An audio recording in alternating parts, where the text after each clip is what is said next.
في قضايا مهمة المواطن الكويتي يجعلها بأولويته: القضية الإسكانية، قضية التوظيف، قضية المستوى المعيشي، الأمن. نرجو من الحكومة أن تضع أولويات الشعب الكويتي هي أولوياتها، ولا تضع أولويات أخرى ربما تكون لفئة قليلة مع حق في الطرف لأن تكون أولويته لها أولويته الخاصة. لما يقدمون موضوع حقوق المرأة السياسية على حق المواطنين بالإسكان، يقدمون مواضيع مثلا الخصخصة على موضوع التوظيف وعدم الربط بين الخصخصة وتوفير فرص العمل للشباب الكويتي. تكون الحكومة تغرد في وادي والشعب الكويتي في وادي آخر. الكويتي مو قادر يتهنى براتبه لأنه مو قادر ياخذ الخدمة السكنية أو بيته في وقت مناسب وبقيمة وبكلفة واقعية.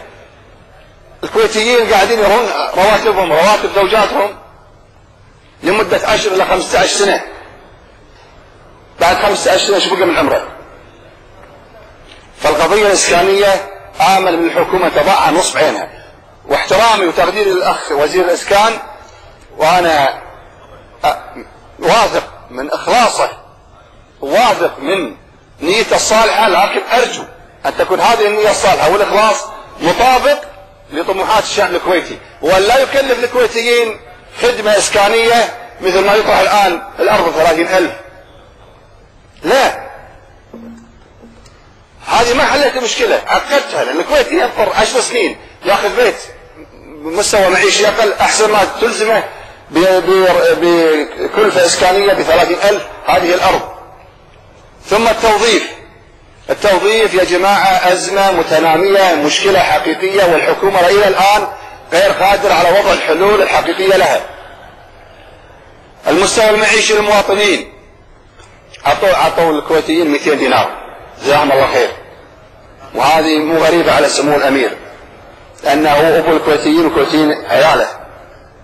وآمل أن الحكومة تراجع المستوى المعيشي للكويتيين وكفاية الرواتب لمستوى المعيشي ومعدلات التضخم. فعندنا يا أبو فهد القضايا الرئيسية: الإسكان والتوظيف والأمن والتعليم. عندك أكدنا عليها أكثر من مرة، فأرجو أن تجد هذه سبيلها لحل مشاكل المواطنين. وشكرا لك الرئيس.